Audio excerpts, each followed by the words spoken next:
In today's tutorial, I'm going to show you how to link a column on Elementor.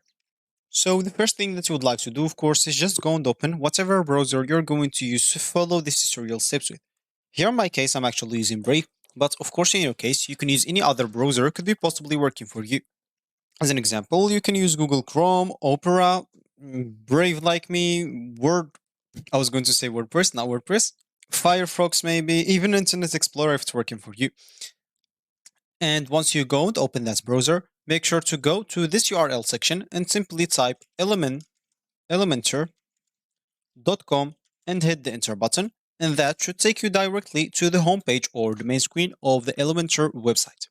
If you have an account, make sure to go to the top right corner, click at login, and you will find that page to enter your email, password, then sign in into your account or log in into it, or you can even continue with your Google account to get logged in into your account without any time wasted. If you don't have an account, click at get started here at the top right corner, or you can click on that on the middle. Here, choose the design to start your website. Let's say, an example, digital marketing for me. Start with this design. And as you can see, they'll actually ask you to pay for a plan. First of all, so you can start using the design. If you don't want to pay or anything, just go back and click at skip and start with a blank website, and you can create your own. But as you can see, they'll even ask you for the same price, which is the basic plan.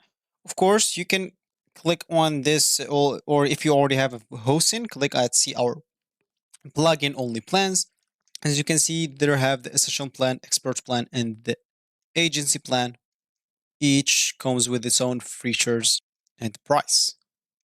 So once you created your account or you sign in into your account, you'll find yourself on something like that, which is going to be your home screen or your main screen after you logged in into your account on Elementor website. So as we said in the beginning of this story, you would like to like a column. And of course, if you want to do that, let's just get into the builder. And here, let's just get in inner section. Let's just drag it here. And as you can see, this is going to be the column. So if you want to edit it, just click on it. Once you click here, just simply go to advanced if you are on the layout, and here you will have to click on this attributes.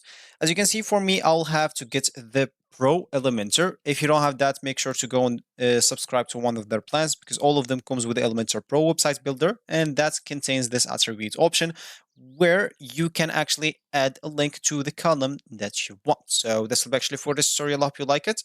Thank you guys for watching, and goodbye.